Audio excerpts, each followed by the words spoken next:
what we're looking at here is the wind down of some of the intensity coming from the protests that we've seen in the past several days.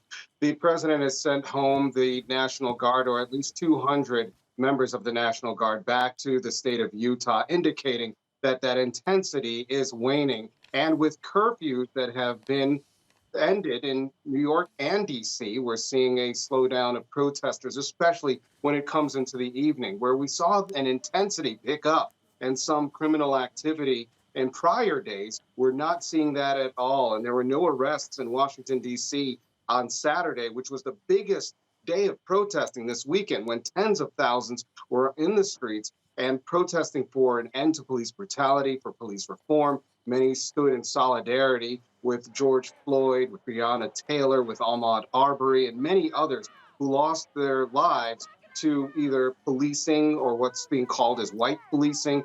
And they said that there needs to be some reform going on. There needs to be a way to further the conversation of what's happening in America.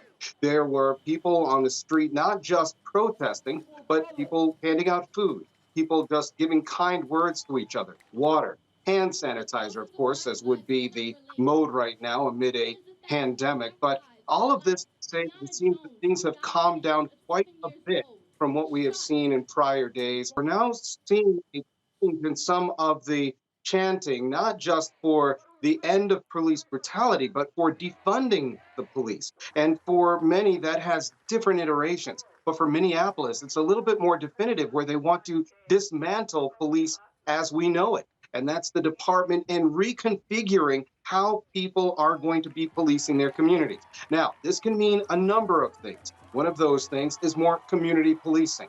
The other thing is taking those funds away from police themselves and giving them to more community-based programs. That could mean after-school programs, programs that help entrepreneurs, business startups, things like that, things that could help engage the community so they feel a better part of the community, having more social cohesion, if you will.